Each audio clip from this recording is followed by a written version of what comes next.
పరిశుద్ధ గ్రంథములోని 7వ పుస్తకమైన పాత నిబంధన గ్రంథములోని న్యాయాధిపతులు ప్రారంభము. న్యాయాధిపతులలో ఉన్న 21 అధ్యాయములలో 1వ అధ్యాయము, అందులో ఉన్న 36 వచనములు. యెహోషువ మృతి నొందిన తరువాత ఇశ్రాయేలీలు కనానీయులతో యుద్ధము చేయుటకు తమలో ఎవరు ముందుగా వారి మీదికి పోవలసినది యెహోవా తెలియజేయునట్లు ప్రార్థన చేయగా, యెహోవా ఆ దేశమును యూదా వంశస్థులకిచ్చియున్నాను, వారు పోవలెనని సెలవిచ్చెను. అప్పుడు యూదా వంశస్థులు తమ సహోదరులైన షిమ్యోనీయులతో, మనము కనానీయులతో యుద్ధము చేయుటకు మా వంతులోనికి మాతో కూడా రండి, మేమును మీతో కూడా మీ వంతులోనికి వచ్చేదమని చెప్పగా, షిమ్యోనీయులు వారితో కూడా పోయిరి. కనానీయుల మీదికి యూదా వంశస్థులు పోయినప్పుడు యెహోవా కనానీయులను, పెరిజ్జీయులను వారికి అప్పగించెను. గనుక వారు బెజెకులో 10,000 మంది మనుష్యులను హతము చేసిరి. వారు బెజెకులో అదోనీ బెజెకును చూచి వానితో యుద్ధము చేసి కనానీయులను, పెరిజ్జీయులను హతము చేసిరి. అదోనీ బెజెకు పారిపోగా వారు అతని తరిమి పట్టుకొని అతని కాలు చేతుల బొటన వ్రేళ్లను కోసివేసిరి. అప్పుడు అదోనీ బెజెకు తమ కాళ్ళు చేతుల బొటన వ్రేళ్ళు కోయబడిన 70 మంది రాజులు నా భోజనపు బల్ల క్రింద ముక్కలు ఏరుకొనుచుండిరి. నేను చేసినట్లే దేవుడు నాకు ప్రతిఫలం ఇచ్చెననెను. వారు యెరూషలేమునకు అతని తోడుకుని రాగా అతడు అక్కడ చనిపోయెను. న్యాయాధిపతులు 1వ అధ్యాయము 8వ వచనము నుండి. యూదా వంశస్థులు యెరూషలేము మీదికి యుద్ధము చేసి దానిని పట్టుకుని కొల్లబెట్టి ఆ పట్టణమును కాల్చివేసిరి. తరువాత యూదా వంశస్థులు మన్యముల యందును దక్షిణ దేశమందును లోయ యందును నివసించిన కనానీయులతో యుద్ధము చేయుటకు పోయిరి.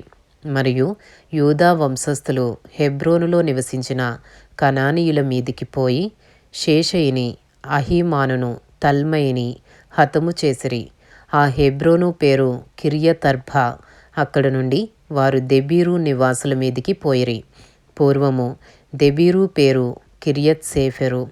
కాలేబు కిర్యత్ సేఫెరును పట్టుకుని కొల్లబెట్టువానికి నా కుమార్తె అయిన అక్సాను ఇచ్చి పెండ్లి చేసేదనని చెప్పగా, కాలేబు తమ్ముడైన కనజు కుమారుడగు ఒత్నీయేలు దాని పట్టుకునెను గనుక కాలేబు తన కుమార్తె అయిన అక్సాను అతనికిచ్చి పెండ్లి చేసెను.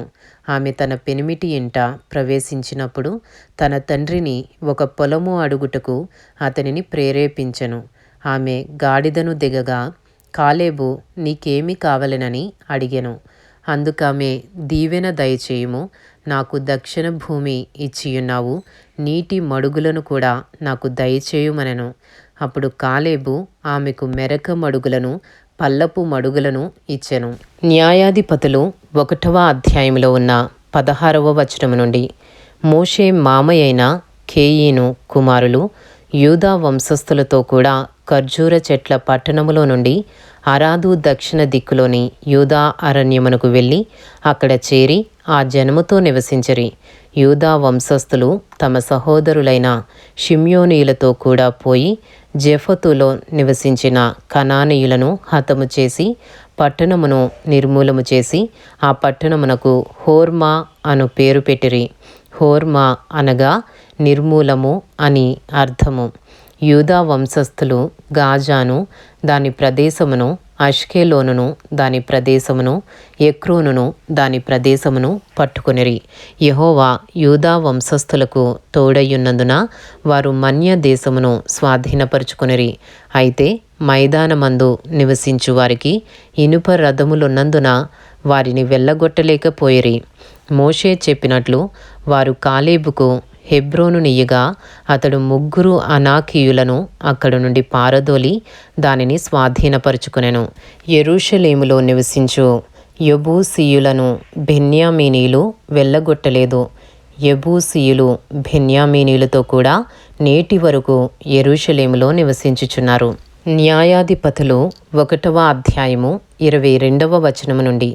యోసేపు ఇంటివారు బేతేలుకు వెళ్ళినప్పుడు యెహోవా వారికి తోడై ఉండెను.